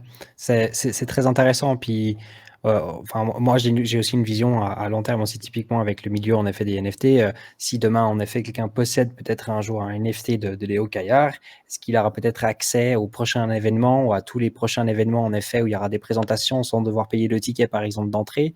Ces choses-là vont en effet prendre, je pense, aussi de la valeur aussi sur le plus long terme, parce qu'il y a des gens qui peuvent spéculer là aussi typiquement là-dessus. Donc en effet, c'est son historique, c'est le temps. C'est la durée aussi, en effet, de ces smart contrats. Et après, c'est un petit peu, c'est la vision, je pense, surtout aussi de l'artiste qui souhaite peut-être mettre quelque chose dans les smart contrats. Si, en effet, demain, on peut rencontrer l'artiste parce qu'on possède l'NFT, c'est des choses, moi, je trouve super fun aussi. C'est pas quelque chose qu'on a l'habitude d'avoir aujourd'hui. C'est quelque chose c'est ça l'avenir un tout petit peu. Donc, ça va être en effet très agréable et très cool de pouvoir vivre ce temps, en tout cas dans les prochaines années, parce que je sens aussi qu'il y a vraiment une grosse poussée dans ce milieu. Mais pour moi, c'est très important, en tout cas, en effet, de voir des vrais artistes et pas moi, Anthony Batz, qui vient, que je fais mon petit NFT parce que j'ai décidé de faire un NFT et puis que je peux faire absolument tout ce que je veux parce que je peux aussi le faire. C'est pas du tout la même chose. Donc, je me réjouis vraiment d'avoir de plus en plus d'artistes dans ce milieu qui comprennent aussi la technologie parce que c'est pas évident. Tu as aujourd'hui finalement un petit peu une double casquette. Quelque part, parce que tu comprends très bien la technologie. Est-ce que tu aides d'autres artistes également à comprendre finalement qu'est-ce que c'est la blockchain, puis pourquoi est-ce que pour d'autres artistes, ça pourrait être aussi intéressant pour eux de rejoindre ou pas du tout? Alors, c'est très marrant ta question parce que ça rejoint une discussion que j'ai eue avec une galerie d'art qui me représente plutôt sur les œuvres physiques en marbre. Et on avait fait un rendez-vous complètement opportun comme ça avec des gens. Et on s'était lancé dans une discussion avec une chargée de com pour des vêtements, une marque de mode française. Et j'ai fait 2 heures de cours de consulting vraiment sur la blockchain, pourquoi le NFT, tout Ça ça, m'étonne les pas. enjeux, Je c'était suis pas incroyable. choqué. Ouais, c'est Et, souvent comme ça. et ma galeriste, qui est voilà, une personne que j'estime beaucoup, elle m'a dit, mais tu devrais vendre, tu devrais faire de la vente de consulting, tu vois. C'est Et moi, j'ai consulting. dit non, parce qu'en vrai, mais c'est pas Web3, ça. Je veux dire, moi plus je vais. Ça, c'est Web2. Ouais, faut vendre des cours de NFT. Non, je pense que plus on va partager l'info, plus le monde va comprendre la techno, plus ça va vivre.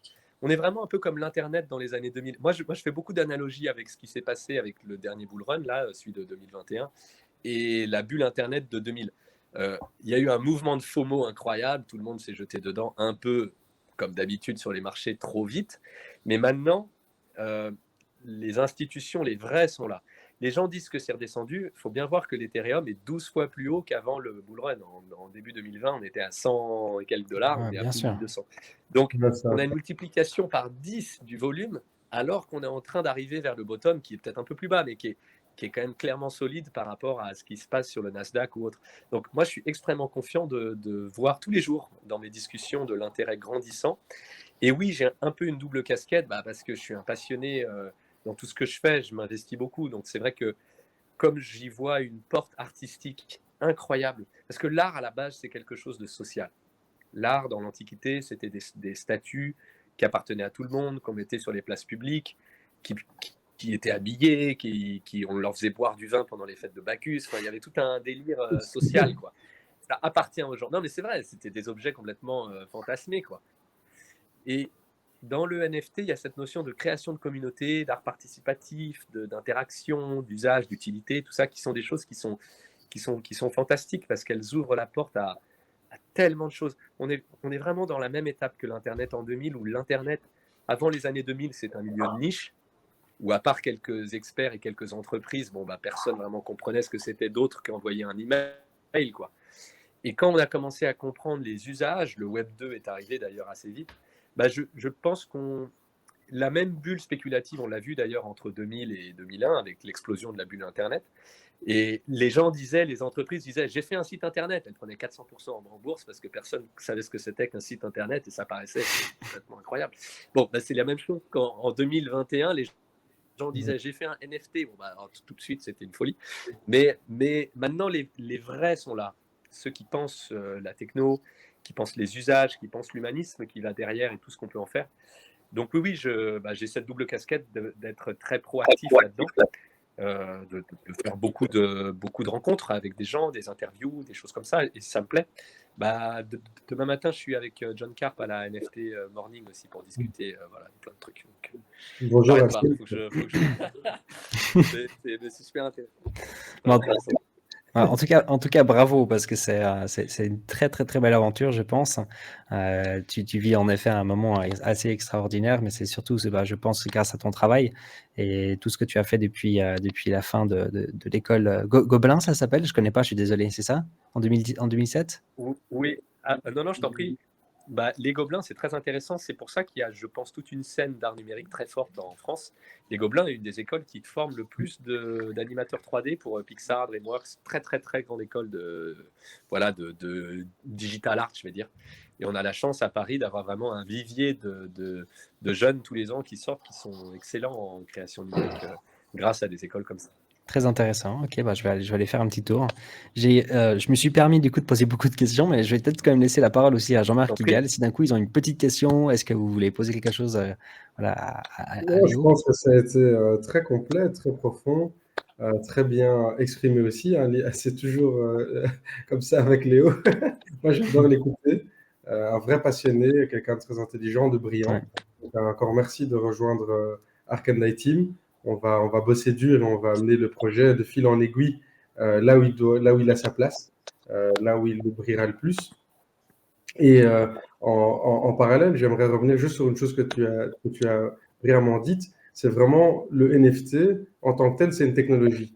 Et ici, avec une personnalité comme toi, comme les membres de l'équipe Arkandai, on est vraiment dans une position de catalyseur pour vraiment se servir de cette technologie pour développer ce nouveau monde de l'art où on prend les avantages du monde physique et les avantages du monde numérique et on en crée un monde accessible pour une plus grande catégorie d'individus. Parce que c'est encore ça le vrai problème à l'heure actuelle, c'est que le monde de l'art n'est pas assez accessible. Et ici, on est vraiment arrivé avec le Web3 à un nouveau niveau dont le monde avait bien besoin, où on arrive à donner beaucoup plus de sens, d'accès et d'expérience, d'émotion aux gens. Et ça, c'est vraiment important d'avoir des personnes comme toi qui comprennent exactement cette nouveauté et qui arrivent à la manier pour permettre à d'autres personnes de la comprendre également. Et ensemble, alors, nous créons ce nouveau monde de l'art. Et ça, je trouve vraiment important. Donc, merci encore, Léo, pour ton engagement, pour toutes ces années, parce que finalement, la passion vient aussi du dur labeur, hein. Donc, c'est comme Anthony l'a dit à juste titre, c'est du temps, c'est de l'énergie. Et donc, merci de la partager avec Arkandai, mais également avec tout le monde, parce que le monde en a bien besoin. Écoutez, merci à vous, surtout parce que l'art existe aussi grâce aux gens qui le regardent. C'est presque de la physique quantique, c'est parce qu'on regarde quelque chose. Mais il faut des gens qui défendent l'art et qui le regardent justement, qui le mettent en avant, qui le fassent exister, quoi, sortir de la tête de l'artiste et devenir sur la scène. Donc voilà, merci Jean-Marc, merci Gaël, merci Cryptologic aussi pour ce moment de partage. Voilà, moi je suis ravi d'être là et qu'on fasse de notre mieux pour faire que ce soit beau. Exactement. En effet, Léo, comme tu le disais très bien, tu as une double casquette et Arkandai a aussi une double casquette. Donc, bienvenue à Arkandai. Merci. Yes. Double casquette, monde de l'art, monde de la crypto, Web3. Exactement, ouais. Non, et en tout cas, ça va être, j'aime bien toujours le dire, mais en tout cas, ça va être une très belle aventure pour nous tous, en effet, de pouvoir vivre tout ça, en tout cas d'être très proche et de voir en effet où ce que ça va nous mener dans les prochaines années. Ça va être assez incroyable. C'est ça, évidemment, pour les membres de la communauté, il y a Dim qui est en train de poster toutes sortes d'informations, de photos, etc., des œuvres d'art de Léo, mais aussi son site. Donc, ça vous permet de le découvrir. Et également, alors, via le site arkandai.com, vous aurez évidemment accès à la page de Léo, son site internet, son réseau social, etc. Donc, ça vous permet aussi de le découvrir de cette façon-là. Exact. Je tiens à remercier rapidement aussi tous les gens dans le chat et qui nous écoutent parce que voilà, merci pour la bonne humeur, l'énergie, puis d'être là, voilà, de mettre de votre temps dans cette aventure aussi. c'est forcément tous ensemble et avec le soutien d'une DAO et d'un groupe qu'on mène les choses. Et donc voilà, super. Yes. Je pense qu'on est sur une bonne voie, une belle voie. Exactement. Et puis, en tout cas, avec Gaël et puis Jean-Marc, on va du coup encore répondre à quelques petites questions après avec la communauté, s'ils en ont encore. Mais en tout cas, Léo, merci infiniment d'être passé un petit moment. J'espère qu'on va pouvoir te revoir très rapidement chez Cryptologique ou dans une prochaine vidéo ou bien pour une prochaine interview. Ça, c'est peu importe.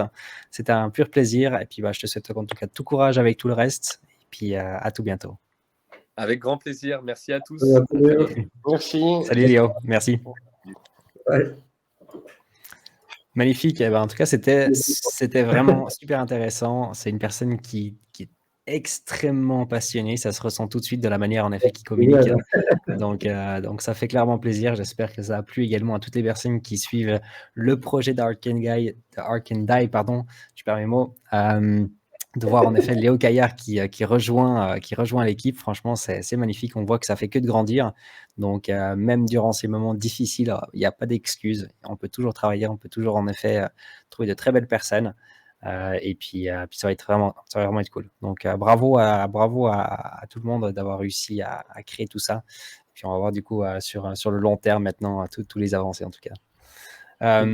Exactement. Je me permets du coup de juste relancer un petit peu la communauté. S'il y a des questions, parce qu'on a quand même pu répondre, je pense, en tout cas dans les grandes lignes, il y a eu pas mal d'explications déjà aussi de votre part.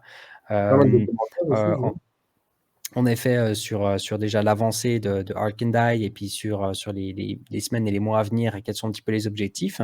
Mais en tout cas, s'il y a d'autres questions, s'il y a quelque chose qui n'a pas été répondu, n'hésitez surtout pas à poser maintenant vos questions. On va pouvoir directement si peut-être en prendre. Et puis, de toute façon, comme vous le savez très bien, je vais vous le mettre encore une fois ici dans le chat. Je vais juste le mettre là. Voilà. Est-ce que c'est peut-être juste Art?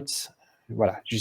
Vous avez tous les liens nécessaires, donc vous pouvez aussi aller rejoindre le site internet de Ark and Die. Il y a leur Twitter, mais leur Telegram également, et leur Instagram et leur Facebook. Vous allez retrouver énormément de photos aussi sur les réseaux. Donc, typiquement pour l'event qu'il y a eu, mais aussi pour les prochains, vous allez retrouver beaucoup de partages sur Instagram et comme ça. Donc, c'est vraiment cool à aller voir. Franchement, ils partagent beaucoup de choses. Gaël, je sais très bien que même quand il n'est pas dans un event, puis il est juste dehors en train de marcher pour aller à son prochain appel ou quelque chose, puis il voit quelque chose de joli, il va faire une photo. Donc, il y a toujours des choses assez sympathiques à aussi aller voir. Ça vaut vraiment la peine. Et puis, sur le groupe Telegram, surtout, si d'un coup vous avez plus de questions, c'est surtout là-bas que vous allez pouvoir avoir toutes les réponses. Donc, n'hésitez pas à aller faire un petit tour. Il y a une petite question ici. Est-ce que les 21 millions, alors c'est une très bonne question, est-ce que les 21 millions de tokens, c'est un clin d'œil Bitcoin? Un clin d'œil, disons que oui. Oui et non. C'est un petit peu prétentieux de dire c'est un clin d'œil, mais en fait, ce qu'on voulait avant tout, c'est avoir une total supply réduite. Donc 21 millions comparé à la très grande majorité des cryptos, c'est très très peu. Et quitte à prendre un nombre réduit, on s'est dit pourquoi pas 21 millions. C'est comme ça que l'idée est arrivée. Et puis finalement, on n'a pas choisi comme ça 21 millions d'un claquement de doigts parce qu'on a justement, on a pris des conseils évidemment et on a la tokenomie qui est la question suivante sur le chat et que Gaël va pouvoir expliquer puisque on l'adapte sans cesse. On l'a déjà adapté plusieurs fois. C'est toujours après mûre réflexion avec de grands spécialistes. Donc, les 21 millions, ça a été le fruit de discussions avec des spécialistes, comme je dis, et maintenant la nouvelle tokenomie aussi. C'est ça. Mais dans tous les cas, on ne touche pas à la total supply. Hein. Donc, on reste toujours sur 20 millions. C'est important. Exactement. C'est ça. Et même dans le passé, quand on avait changé, je dirais plutôt que dans le passé, ce n'était pas spécialement des changements, c'était plus des adaptations, des précisions. Ici, c'est vraiment une modification de la tokenomie pour la rendre, comme je le disais, plus sexy de cette façon de le dire, mais surtout beaucoup plus efficiente, beaucoup plus concrète, matérialisée et en fait beaucoup plus à l'image de ce que Léo appelait de l'horizontalisation de la Web3.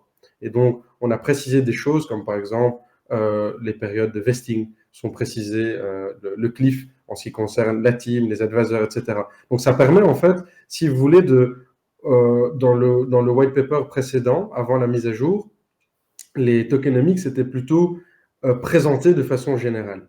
Maintenant, on plonge à l'intérieur de ces tokenomics et on a le détail par catégorie. Et ça, c'est vraiment intéressant parce que ce détail permet de beaucoup mieux comprendre que Arcandai est un projet qui est un projet Web3 et un projet surtout qui se positionne sur le long terme. Et qui est surtout un projet, on le voit, ça ressort des périodes de vesting, c'est un projet dans lequel on est vraiment là pour favoriser, pour développer cette idée de long terme et d'engagement à long terme et d'engagement de la communauté à être présent sur le long terme. Et ce qui donne en fait de la confiance. Parce que la confiance vient du fait qu'on peut considérer ces tokenomics, on peut les analyser, se dire, ah oui, on voit que la team a vraiment une confiance dans le projet et n'est pas là juste pour créer un token et pour repartir sur un listing, se faire un peu d'argent et s'en aller. Non, pas du tout. Le vesting de la team indique clairement par sa longueur que toute l'équipe et les advisors ont une confiance importante dans le projet à moyen et à long terme. Et ce qui permet aussi de rassurer certains investisseurs, certains contributeurs qui étaient un peu impactés par cette décision du report de listing. Mais ici, grâce au nouveau Tokenomics, c'est encore une confirmation qui va dans le sens que le listing a été reporté parce qu'on nous a posé la question par des membres de la communauté, parce que des partenaires nous ont demandé de le faire, parce que le climat économique le demande aussi. Et tout ça, alors, en fait, résulte d'une analyse globale. Et cette analyse globale est reflétée aussi dans les tokenomics. Et évidemment, quand ils seront disponibles, on émettra une petite note sur le Telegram, comme ça chacun pourra aller les consulter. Et Gaël, Camille a complété sa question en fait, et il demande si ça va changer quelque chose pour les détenteurs de DAI sur le dashboard. Donc le changement. Non, on ne touche pas, et ça c'est important de le préciser. On s'est engagé pour des distributions d'une certaine façon, dans une certaine proportion, et effectivement on ne peut pas revenir là-dessus. Donc les personnes qui ont acheté les DAI tokens dans les runs précédents ne se voient pas impactées par des nouvelles règles, des nouvelles conditions. Il y a plusieurs questions dans le chat, donc je vous laisse peut-être aussi en prendre, vu que je vois que vous avez accès aussi au chat. Donc, il y a des questions de Tonio, il y a une question aussi de Lascud aussi. Il y a Nicolas aussi. Nicolas qui demande quelle est la prochaine, donc je suppose la prochaine étape pour le projet aujourd'hui. Mais en fait, c'est comme on l'a dit en début de cette amas, on va annoncer notre partenariat avec un NFT marketplace. Donc, on va annoncer cela très, très prochainement. C'est ça. Et puis, alors, il y aura aussi des annonces en ce qui concerne aussi, on a des surprises aussi au niveau de nouveaux membres de la team. Donc, ici, aujourd'hui, on a découvert Léo Caillard et on annoncera bientôt un nouveau membre aussi de la team, toujours d'une très grande qualité. Parce que, comme je l'ai dit vers le début de l'AMA, Arcandai se base sur un principe qui se veut maintenant de décentralisation au niveau du pôle artistique. Et donc, pour pouvoir atteindre cette décentralisation, ça commence d'abord par la construction d'un groupe d'artistes ou de spécialistes de l'art de qualité qui vont constituer ce pôle artistique. Et alors là, ça me permet d'embrayer sur une question que j'ai lue, là, je ne sais plus, de Tony quelque chose, qui demandait pour la prochaine exposition. Eh bien, effectivement, c'est ce groupe en interne d'artistes, à un moment donné, avec le concours des membres de la communauté via le DAO, qui va choisir les nouveaux artistes de la prochaine exposition. Et effectivement, il est possible que des artistes qui sont déjà artistes Arcandai participent à la prochaine exposition. Ça, c'est encore à déterminer. Évidemment, comme on vient simplement de terminer l'exposition il y a 3 jours, on est le 19, donc il y a 3 jours, le 16, l'exposition de Bangkok s'est terminée. La vente d'art continue, hein, donc on a encore des œuvres d'art à vendre, on y travaille.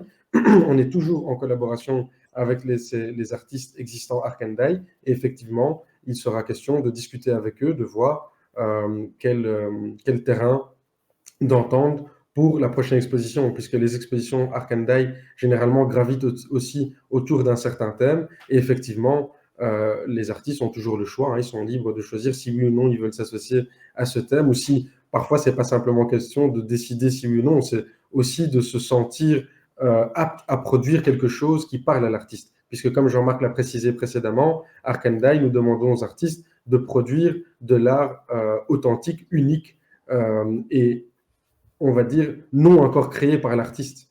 Donc, c'est des œuvres originales qu'il crée. Et donc, pour ça, l'artiste doit vraiment être en phase avec lui-même, avec sa vision, sa mission et avec la proposition qu'il peut formuler à Arkandai. Et donc, ça permet aussi à la communauté de se rendre compte qu'effectivement, il y a parfois certaines choses qu'on ne peut pas annoncer avant certaines dates, parce qu'effectivement, il y a toutes sortes de discussions, de négociations, de prise de contact, de réflexion aussi.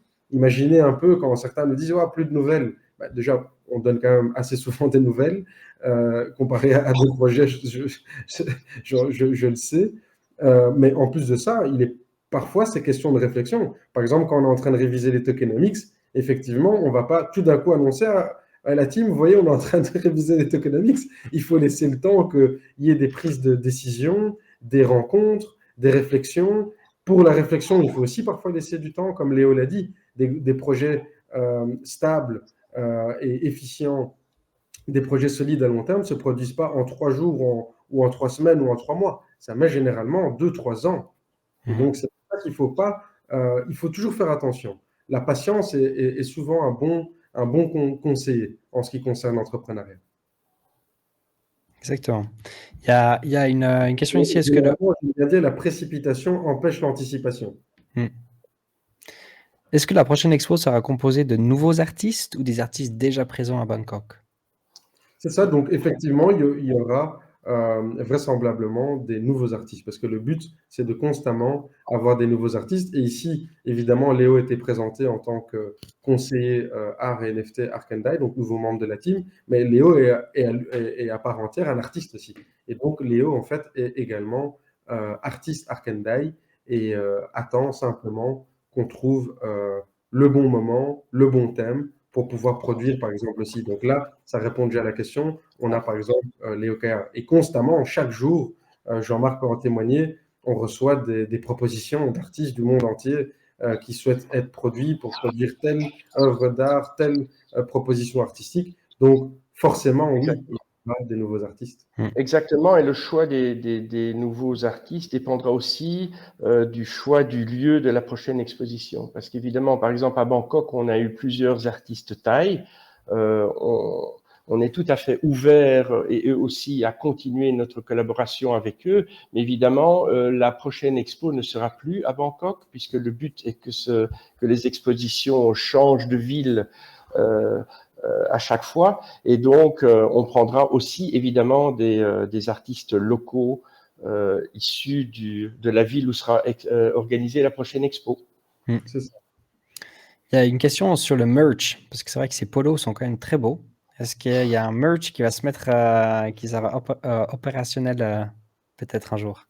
Ah, ça, j'ai envie de dire, comme on dit, motus et bouche cousue. Parce que ça, il s'agit exactement du genre d'informations qu'on ne peut pas partager avant le moment clé de l'annonce. Mais en effet, je mets les polos Arkandai à chaque amas pour faire monter la demande, en fait. Ouais, c'est ça, en fait. C'est la tactique.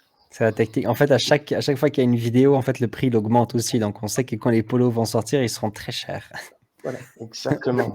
Il est fort, hein, Jean-Marc. Il a compris. Ok, super. Et puis, il y a peut-être encore une petite dernière question. Est-ce qu'il y aura un événement, un expo peut-être en Belgique, Luxembourg ou en France dans les prochains mois ou en tout cas peut-être pour l'année prochaine? Juste pour rebondir sur la question précédente, forcément, un petit indice, que ça ne tombe pas dans l'oreille d'un sourd. Arkandai est un projet communautaire, donc vraisemblablement, quand on a un projet créé par la communauté pour la communauté, vraisemblablement. C'est ça. À bon entendeur, salut. Exact. Et la question, donc, par rapport, j'y pensais quand j'avais cité quelques capitales, évidemment, tôt ou tard, une exposition, un événement, parce que comme je l'avais dit, il n'y aura pas que des expositions internationales de cette ampleur-là, il y aura aussi, on le souhaite, l'organisation d'événements clés sympas. de rencontres, par exemple, entre membres de la communauté, mais aussi de présentations d'artistes, des choses comme ça. Comme ce qu'on fait, par exemple, aujourd'hui, dans le futur, nous aimerions aussi organiser des événements comme ça, mais en présentiel. Et ce qui permettra alors effectivement d'avoir des événements organisés au Luxembourg, en Belgique, etc. Ok. Bon, alors c'est génial. Je pense qu'on a à peu près répondu à toutes les questions aussi. Naturellement, s'il y a plus de questions, n'hésitez surtout pas. Moi, je vous remets encore une fois ici tous les liens nécessaires. Hein, donc, vous avez tout ce qu'il faut. Pour les questions, ce sera surtout sur le Telegram. Et puis, si vous aimeriez suivre un petit peu plus le projet, naturellement, vous pouvez aussi rejoindre les autres réseaux ou tout simplement aller sur leur site internet. Et puis, comme ça, vous avez tout le nécessaire. Et juste, Anto, il y a un truc assez sympa. Hein, c'est pas une question ou quoi que ce soit. C'est juste que j'ai vu Camille, déjà, premièrement, bonsoir, parce que j'ai parcouru un peu le chat et je vois qu'il a dit bonsoir Gaël. En même temps, il a fait un chouette commentaire sur le groupe. Il a dit ça faisait longtemps et qu'il est content de nous voir. J'ai envie de vous dire à tous, effectivement, ça faisait un petit temps qu'on n'avait pas fait d'AMA et c'est un plaisir renouvelé. Ça me fait très plaisir aussi d'être avec vous ce soir. Et à la prochaine, je peux déjà vous dire qu'une AMA sera organisée bientôt. Yes, exact. Et puis comme vous pouvez...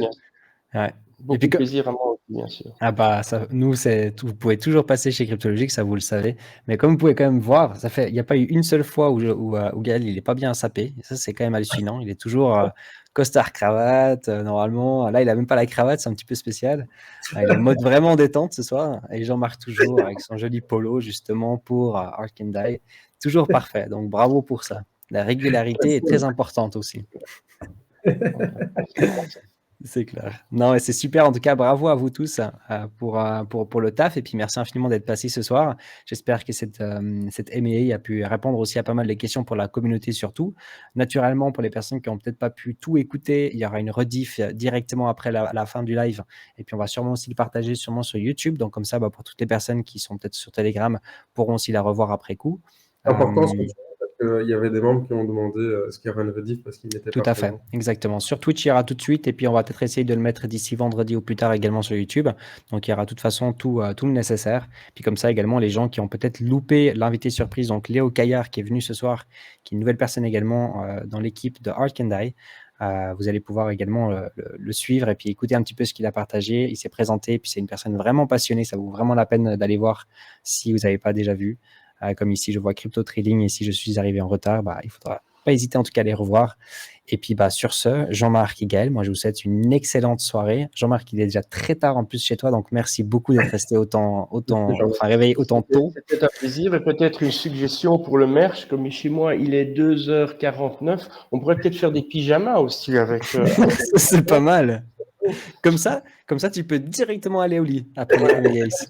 T'as même pas besoin de te changer. C'est pas mal. J'aime bien. C'est une très bonne idée. Très bien. Merci à toutes et à tous en tout cas et à la prochaine fois.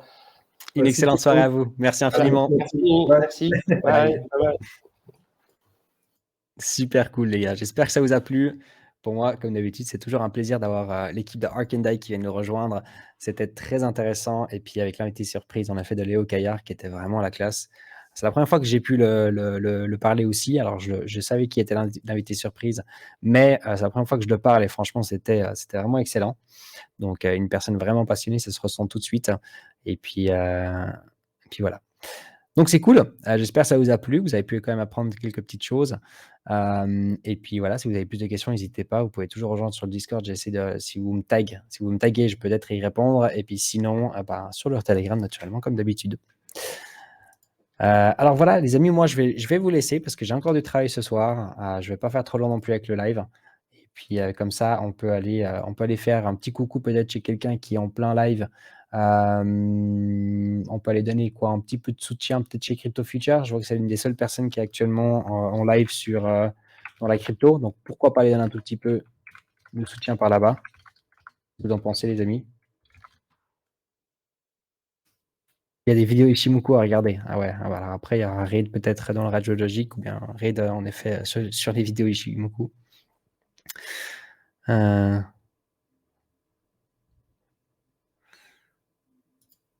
Yes, superbe. Bon les amis, moi je lance le raid. Merci infiniment pour tous les messages, super cool.